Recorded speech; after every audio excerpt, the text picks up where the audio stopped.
Who was Dr. Royal Raymond Rife, and why are so many people still interested in the technology he spent many years of his life developing? In this documentary, you will learn about a brilliant and gifted man who developed the world's most powerful optical microscopes, which overcame the limitations of standard research microscopes, and who discovered a way to destroy deadly microorganisms using coordinative resonance. Though he died in 1971, interest in his discoveries did not.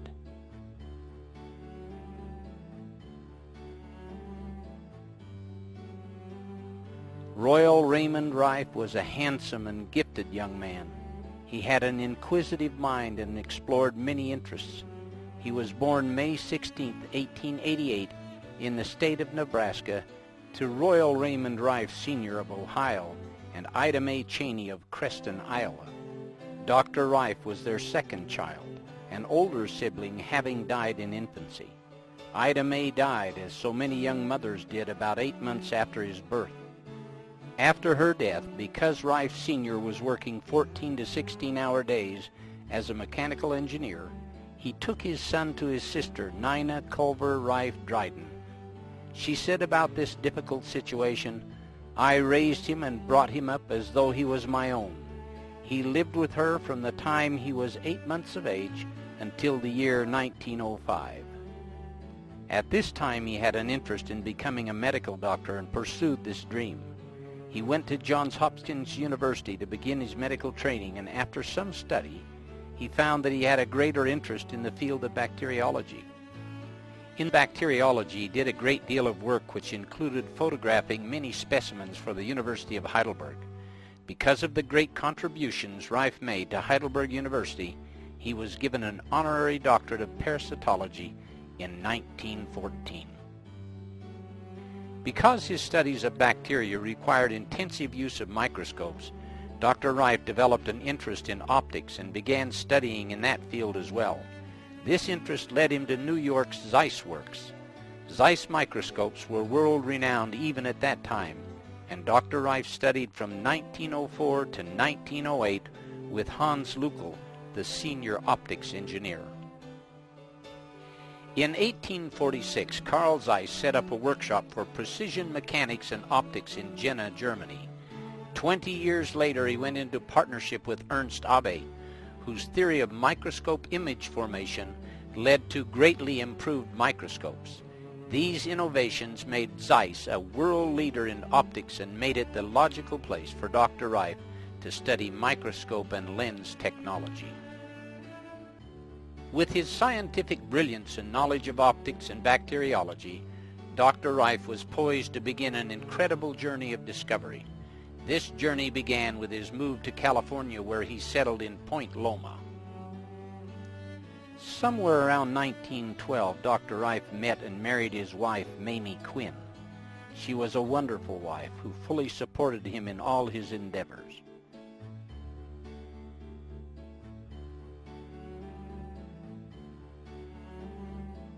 Because jobs for bacteriologists were scarce, Dr. Rife took a job as chauffeur for Henry Timken of Timken Bearings.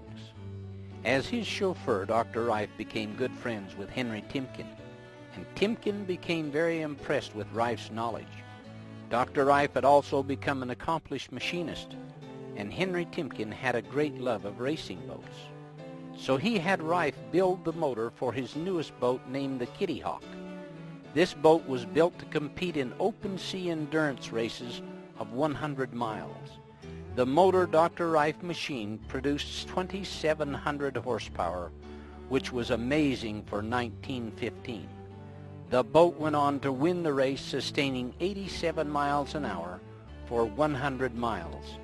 This record was unbeaten for more than 60 years. Timken Bearing Company was a prominent producer of roller bearings which were used in all types of equipment and are still used today.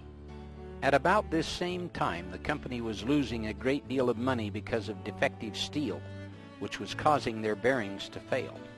Rife developed the first X-ray eye capable of X-raying the steel and detecting hairline fractures in the metal. Rife developed this eye to scan across the full width of the production line, and sound an alarm each time a flaw was detected. This saved the company millions of dollars. In appreciation, Timken gave Dr. Rife a lifetime stipend which he received in monthly payments. This made it possible for Rife to continue his work in bacteriology. Henry Timken's wife became ill. The many medical doctors who examined her were unable to discover the cause of the illness. Mrs. Timken's condition worsened, and they knew if they didn't find the source of the problem, she would not live. Henry knew through their many discussions that Rife was brilliant in the area of bacteriology. He asked if Rife would investigate. Rife suspected that the problem might be something she was eating, so he went into the kitchen of the Timken home and took samples of all the food. He had a few standard research microscopes and was able to isolate the bacteria responsible for the problem. Mrs. Timken fully recovered from her illness. One of Henry Timken's sisters, Amelia C. Bridges, who married into the Bridges Carriage Company family, also benefited from Rife's knowledge of bacteria. Through the years, she had many serious medical conditions and would only let medical doctors see her if Dr. Rife was present because she trusted so much in his expertise. When she died in 1940, Rife was devastated because he considered her to be a second mother to him. His close friends said that he shed many tears. Because of their long friendship, she left him an additional $50,000 to help with his research. As the family chauffeur, Rife and his wife lived above the garage on the mansion's premises. This is where he had his laboratory with all the research equipment. In gratitude for saving Mrs. Timken's life and the lives of other family members, the Timken and Bridges families provided funds to establish a more well-equipped laboratory and finance Rife's research.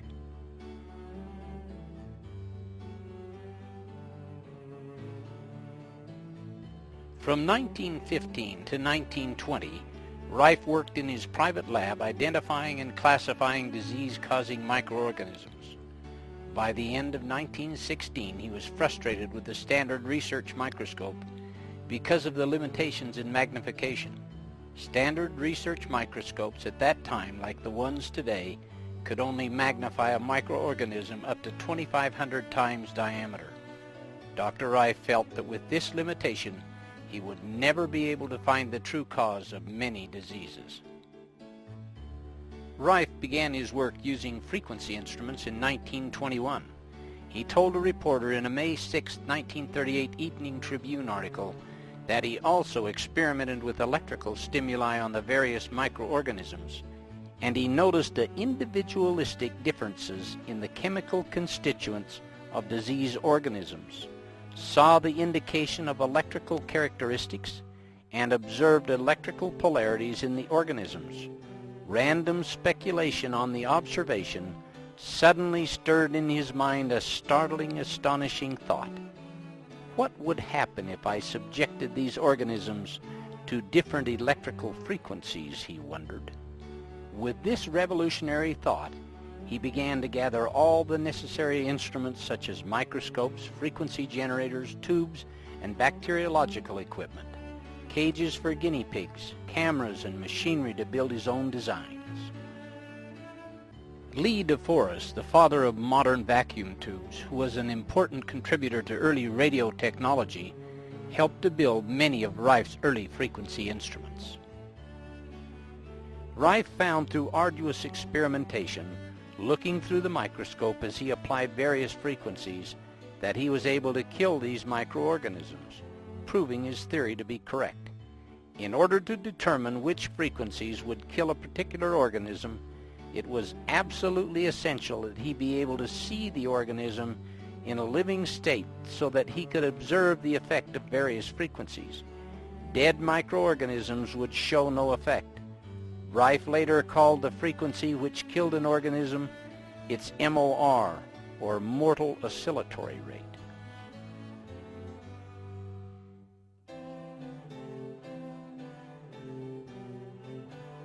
The next step was to solve the problem of high magnification called the Fraunhofer diffraction limit.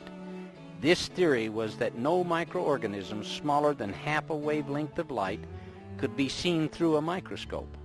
Rife knew from his many years of studying optics at Zeiss that it was possible to build a microscope which could see microscopic organisms as small as a virus. With this goal in mind, he went to work in 1917 and by 1920 produced the world's most powerful microscope. It could magnify with a clarity of 9,000 diameters. Dr. Rife said that this microscope could go clear up to 17,000 diameters, but not with any more clarity. Using this microscope over the next 9 years in his private lab, he advanced further in the field of bacteriology than any scientist had ever done before. That instrument we used up until 1931.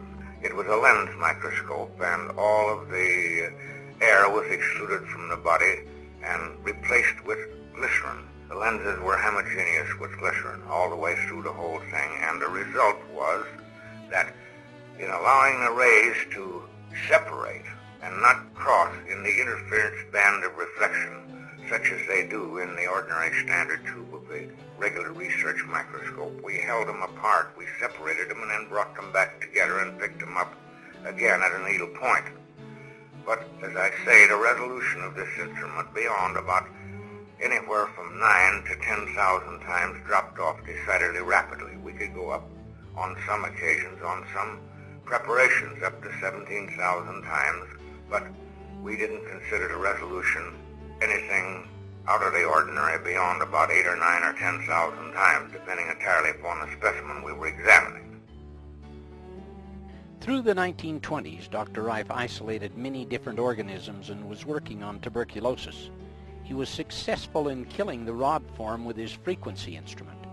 But like Bone and Robert Cook before him, who were able to destroy the rod form of tuberculosis with vaccines and antitoxins, Rife's laboratory animals also died.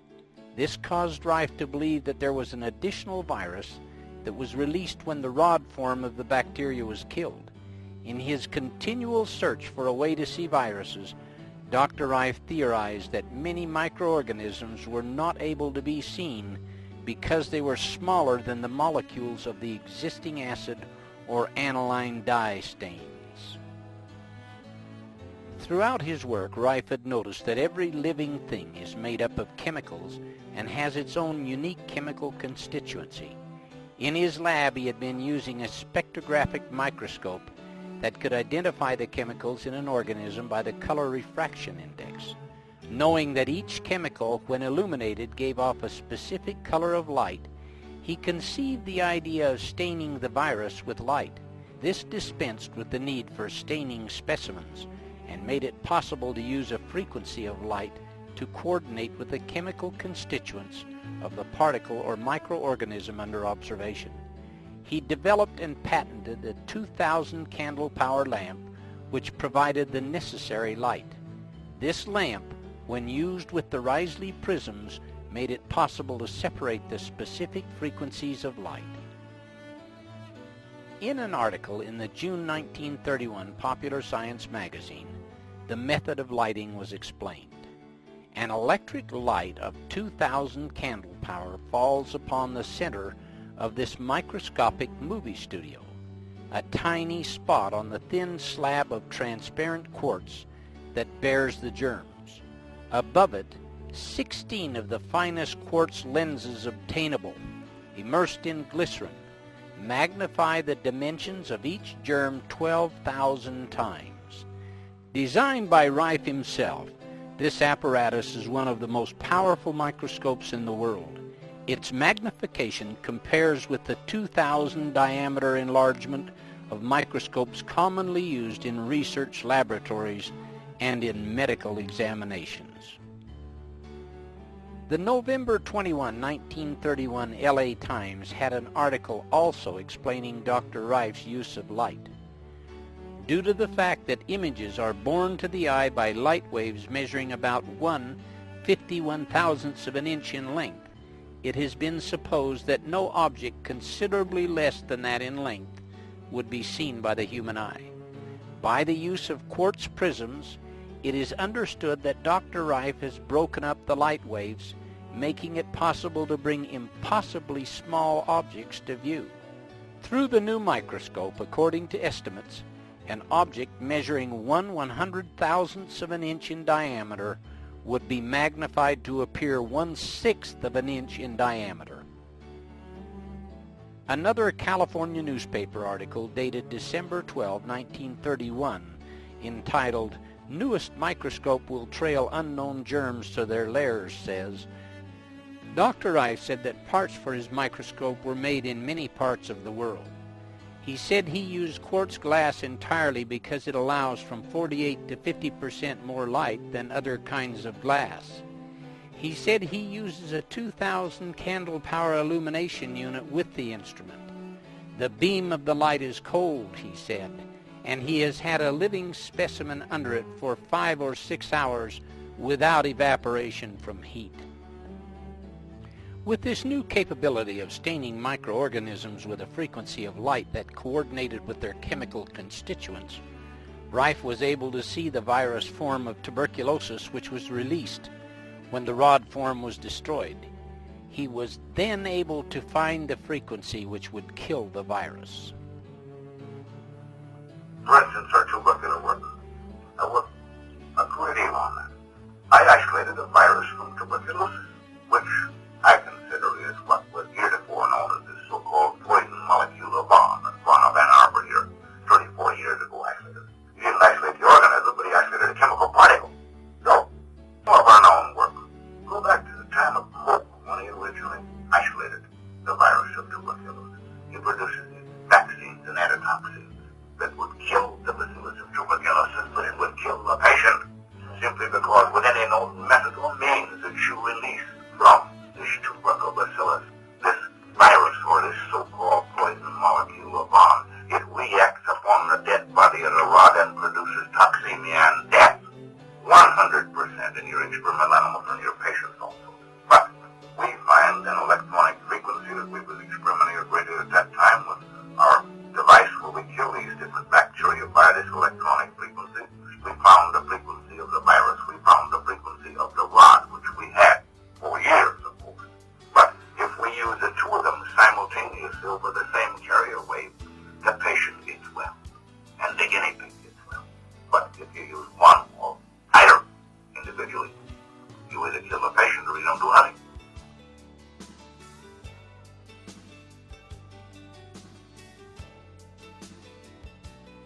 Although Rife worked quietly in his lab, word of his accomplishments began to leak out to men in the medical community. A reporter from the San Diego Union got wind of Rife's discoveries, and following an interview about his amazing microscope, an article appeared on the front page of the paper on November 3, 1929. The headline read, "Local Man Bears Wonders of Germ Life." The article went on to describe photos of several microorganisms Rife had isolated and filmed. After this article, he was featured in many other prominent newspapers and magazines. As news of his accomplishments spread, doctors and bacteriologists from all over the world eventually came to San Diego to see for themselves the microscope and the new discoveries they had been hearing so much about.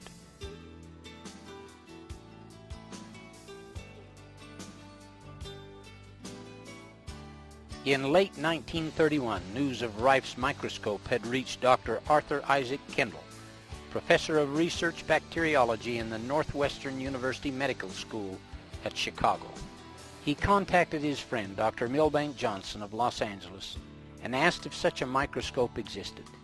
In the Los Angeles Times, dated December 27, 1931, the story of how Dr. Johnson, Dr. Kendall, and Dr. Rife met is told. Having heard about a wonder microscope said to have been invented by a young San Diegan, Dr. Kendall asked his friend Dr. Milbank Johnson of Los Angeles if such a microscope existed. Dr. Johnson did not know about it but undertook to find out. Accompanied by Drs. Alvin G. Ford, Joseph D. Heitker, and Fosdick Jones, all of Pasadena, he drove to San Diego and found Royal Raymond Rife and a new kind of microscope which he had been developing as a hobby during the past 17 years. Designed on a new plan entirely, this microscope has 6 quartz lenses, giving it a magnifying power 8 times greater than the high-powered microscopes used by physicists. Dr. Milbank Johnson arranged for Dr. Kendall and Dr. Rife to get together at the Pasadena hospital. This meeting between Rife and these doctors was an important milestone in his work. Dr. Kendall brought with him cultures of the typhoid bacillus which he had grown on his K medium, a protein culture medium which he had developed. This medium enabled the filterable virus portions of a bacteria to be isolated and to continue reproducing without the need of living tissue for reproduction. There was and still is an ongoing disagreement about whether bacteria could change from a filterable virus-sized form to the normal bacillus which can be observed through a standard microscope. I eventually built my first high-powered microscope with that instrument. Arthur Kendall and I, working jointly in the Pasadena General Hospital, succeeded in isolating what we classify the first filterable form of bacteria ever seen. It was isolated from the Bacillus typhosus from cultures that Dr. Kendall brought from his laboratory in Northwestern University in Chicago. And we succeeded definitely in isolating a filterable form of that bacteria. We succeeded in isolating this organism using a Kendall media. It's known as Kendall media. Now that is what Kendall used for the isolation or bringing out this Bacillus typhosus in the filterable state, which is published in the Californian Western Medicine in 1931, our joint report on that.